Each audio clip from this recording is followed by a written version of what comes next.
Hello guys, hope you are having good weekend. देखते हैं markets में क्या हुआ फ्राइडे को और मंडे को मार्केट्स में क्या हो सकता है। बिफोर वी गो दैट, मैं जस्ट ये दिखाना चाहता हूँ कि लास्ट वीक में हमने ये वीडियो बनाया था जहाँ पे हमने दिखा था कि setup indicating equities under pressure, commodities and USD INR ready to fly. अगर आप देखोगे it's ready to fly.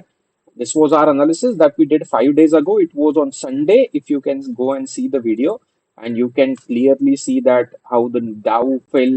Monday, Tuesday, Dow went up, but in the week, it was completely negative. Gold, you see, Monday, Tuesday was silent, and then kind of a good up move into the commodity. Same for crude, same for everything. Silver, you know. So that's the analysis that's guide we do. It's not about markets. It's also about the psychology. It's also about how the things that works. Anyways, let's come to business. Nifty, complete sideways day, clear sideways, nothing happened. And now you know the reason. The reason is order flow, because if you see order flow completely sideways whole day, 1400, 1600, 1000, 1400, 385. Nothing. There was no seller, no buyer. Market was just doing time pass whole day, and market was completely silent. So that's how you need to analyze the markets, guys, and that's how you need to know where to trade. Now on Monday, Nifty was not tradable. What was tradable? Sorry, on Friday, Nifty was not tradable. But what was tradable on Friday was a mid cap Nifty. If you guys are into a mid cap Nifty, if you guys know the mid cap Nifty, what a move in mid cap Nifty. The options went from around 30 rupees or 20 rupees to 60, 70 rupees in a day.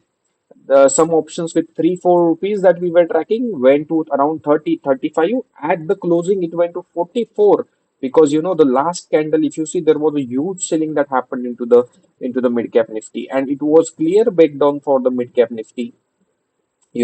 So interesting. So you should know when to trade, what to trade, so that you can make the continuous money from the markets.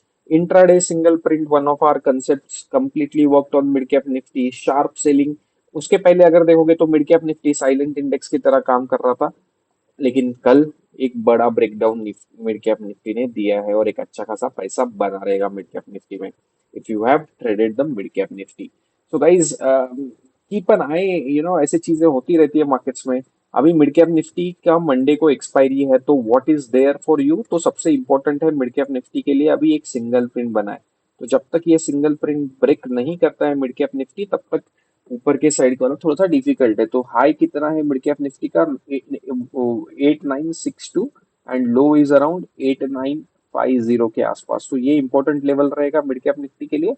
And order flow के हिसाब से ये level important रहेगा, क्योंकि अगर आप देखोगे तो यहाँ पे highest volumes exchange of hands हुआ है 267, विच इज अराउंड अगेन 8990 से लेके 8989. सो अगर ये लेवल भी ब्रेक करता है तो next resistance for the mid cap Nifty would be around this level, 8990 के आसपास वाला.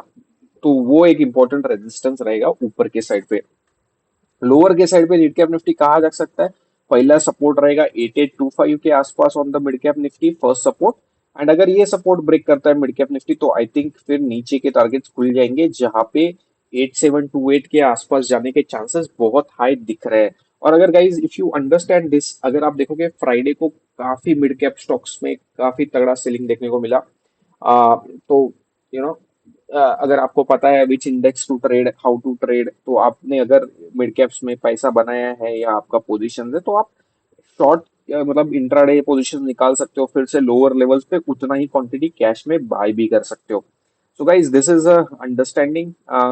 लेट्स देख लेते हैं बैंक निफ्टी में क्या हुआ. बैंक निफ्टी काफी वोलाटाइल था, जैसे हमने डिस्कशन किया था. पहला सपोर्ट रहेगा ये येलो लाइन के आसपास.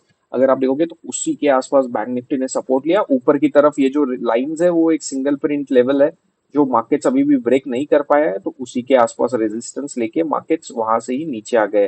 तो ये जो लेवल है ये बहुत डिफिकल्ट है to to break for the market. 43900 का जो लेवल है ये काफी डिफिकल्ट रहेगा, क्योंकि पहले इसने मल्टीपल टाइम्स यहाँ पे सपोर्ट लिया है.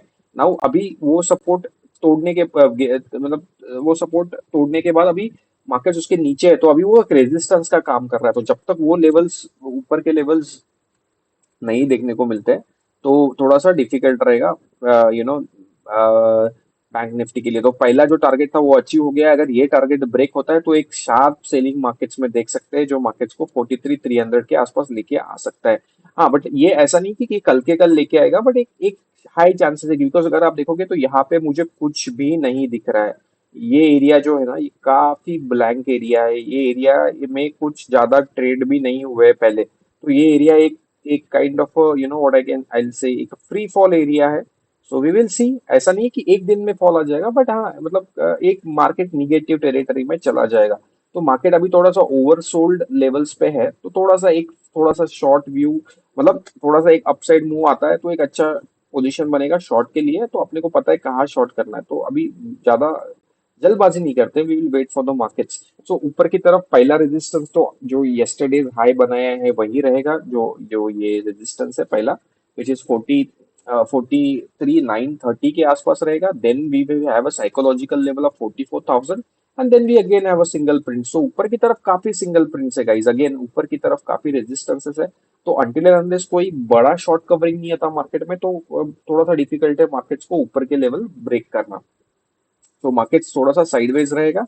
एंड अगर नीचे के लेवल्स ब्रेक करते हैं तो 43,280 290 के लेवल्स के आसपास आने के चांसेस काफी है। तो ये जो तीनों लाइंस मैंने ड्रॉ करके रखी है, ये तीनों लाइंस में आपको बता देता हूँ नंबर्स, 43,175 और 43,069। तो ये तीन लेवल्स है जहां पे मार्केट्स आने की कोशिश कर सकता है। अभी तक इतना ही डिस्कस करते हैं, बिकॉज आई थिंक 43,100 43,000 के आसपास मार्केट्स को अभी support लेना चाहिए for this fall if it continues. Okay, so let's see. We can do further analysis once we reach that level. फिर निफ्टी के लिए सिंपल है। अभी पहला सपोर्ट रहेगा 19,550 के आसपास, 19,545 47 के आसपास। अगर ये ब्रेक करता है तो फिर निफ्टी 19,470 से लेके 19,460 का जो ये सिंगल प्रिंट है वो टेस्ट करने के लिए आ सकता है। अगर ये एक्सपायरी को ये लेवल ब्रेक करता है फिर निफ्टी, तो एक तगड़ा सेलिंग नीचे के साइड में देखने को मिलेगा। ऊपर के साइड पे 19,871 इस एक्सपायरी में ब्रेक करेगा, ये थोड़ा सा डिफिकल्ट लग रहा है। बट अगर ये लेवल ब्रेक करता है which is 19,871 on expiry day, अगर ये ब्रेक करता है तो ऊपर की तरफ एक fast and furious buying till 20,000 के आसपास आ सकता है। बट बहुत डिफिकल्ट लग रहा है ऊपर की तरफ जाने के लिए। We will wait and watch. ऐसा नहीं है कि नहीं जा सकता, दोनों साइड पे पॉसिबिलिटीज है, बिकॉज मार्केट अभी एक ओवरसोल्ड लेवल पे आ गया है, ओवरसोल्ड टेरिटरी पे आ गया है। और ऐसे सिचुएशन में बहुत बार शॉर्ट कवरिंग भी देखने को मिला है, but overall market sentiment structure अभी निगेटिव है। तो we'll wait and watch, because I think क्या हुआ है मैं आपको बता देता हूँ। मतलब मेरा जो एनालिसिस बोलता है वो क्लियर क्लियर ये बोल रहा है कि देखो ये जो लेवल है ना, ये काफी बार अभी टेस्ट कर चुका है मार्केट, विच इज 19,500 का। एक साइकोलॉजिकल लेवल भी है और एक इंपॉर्टेंट लेवल भी है मार्केट्स के लिए।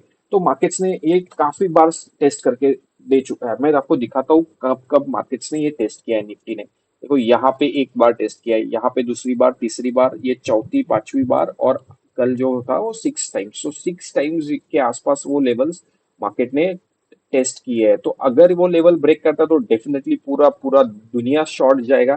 क्योंकि अभी कोई भी देख सकता है, वो चार्ट्स में विजुअल है कि यार यहाँ पे रेजिस्टेंसेस है।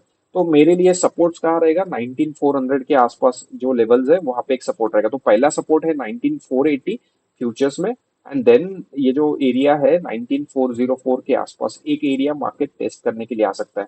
बट अल्टीमेटली जैसे हमने डिस्कस किया है कि निफ्टी के लिए सबसे इंपॉर्टेंट एरिया रहेगा विच इज अराउंड 19,300 से लेके 19,250। जब तक फ्यूचर्स में ये एरिया मार्केट्स नहीं ब्रेक करेगा तब तक निफ्टी में हम लोग स्टिल गुंजाइश रख सकते हैं कि एक बाउंस बैक की। लेकिन अगर ये एरिया ब्रेक करता है तो मार्केट्स को थोड़ा सा रिकवर करना मुश्किल है, जैसे हमने लॉन्ग टर्म में डिस्कशन किया है। ठीक है। somehow I lost my charts, I don't know, but that's fine. We discussed already. तो बाकी तो ठीक है गाइज, मतलब मोस्टली चारों इंडाइसेस हमने टेस्ट कर लिए है और इंपॉर्टेंट चीजें हमने टेस्ट कर ली है। एचडीएफसी बैंक में थोड़ा सा मूवमेंट देखने को मिला था फ्राइडे को, बट अगर आप देखोगे तो एग्जैक्टली ये जो सिंगल प्रिंट है उसी के आसपास फिर से हाई बनाया और वहां से ही क्लोज हो गया। तो जब तक 530 1531 क्रॉस नहीं करता है थोड़ा सा डिफिकल्ट है, बट उसके बाद इमीडिएटली 1540 के आसपास रेजिस्टेंस है। And then again the important resistance would be around 1553 for the HDFC bank. Axis bank वगैरह थोड़ा सा वीक है, सिंगल प्रिंट के साथ सीलिंग देखने को मिला है, तो डेफिनेटली थोड़ा सा वीक ही लग रहे हैं। इंपॉर्टेंट इज आईसीआईसीआई बैंक भी एक इंपॉर्टेंट सपोर्ट के आसपास आ चुका है। एसबीआई भी नीचे के साइड पे ही जा रहा है, तो एसबीआई के लिए अभी नीचे सपोर्ट है अराउंड 555 के आसपास से लेके अराउंड 551 के आसपास, ये सपोर्ट जोन है एचडीएफसी बैंक का। May be what I can say is 555 से लेके 549, ये जो 6 रुपीज का है, वहां पे क्लस्टर्स ऑफ सपोर्ट है फॉर दिस एसबीआई। अगर 549 एसबीआई ब्रेक करता है तो एक शार्प सेलिंग देखने को मिल सकता है टुवर्ड्स 543 एंड टुवर्ड्स 542 के आसपास का। तो ये की पर आए, कोटक बैंक ने एक अच्छी मूवमेंट देने की कोशिश की, बट क्लियरली एक वीक एरिया बना हुआ है, तो एक definitely market weak area test करने के लिए नीचे आ सकता है कोटक बैंक भी। और अगर आप देखोगे तो एग्जैक्टली हाई भी सिंगल प्रिंट के आसपास ही बनाया है। तो अभी बाकी तो मिड कैप्स की काफी पिटाई हो चुकी है, और स्लगिश है मार्केट्स, कुछ बाइंग अभी दिख नहीं रही है, तो थोड़ा सा वेट एंड वॉच करते हैं बाइंग के साइड पे, क्योंकि अभी बाइंग्स में मुझे कुछ भी कहीं भी वॉल्यूम्स नहीं दिख रहे, बाय वॉल्यूम्स एंड समथिंग, तो थोड़ा सा bias view short term negative side में है। धीरे धीरे जैसे बायर्स आएंगे, we I let you know every day in our analysis. Reliance एक ब्रेकडाउन की कगार पे खड़ा है, अगर ये ब्रेकडाउन करता है तो मे बी नीचे के टारगेट्स देखने को मिल सकते हैं। I need to analyse it in detail, अभी मैं आज इसको एनालिसिस करूंगा, बट एक अच्छा मूव हो सकता है कि एक नीचे के साइड पे रिलायंस एक थोड़ा सा movement they fast and furious, क्योंकि अगर निफ्टी को गिरना है, निफ्टी को नीचे के लेवल टेस्ट करने हैं, तो रिलायंस को गिरना पड़ेगा। ठीक है। बजाज फाइनेंस में भी अगर सेलिंग आता है आज के लो के नीचे विच इज अराउंड 7731, तो एक थोड़ा सा और एक सेलिंग देखने को मिल सकता है, क्योंकि ये जो एरिया है यहाँ पे भी बजाज फाइनेंस में अगर भी आप देख सकते हो, तो यहाँ पे काफी यहाँ पे कुछ है नहीं बजाज फाइनेंस में ये एरिया के आसपास, मतलब।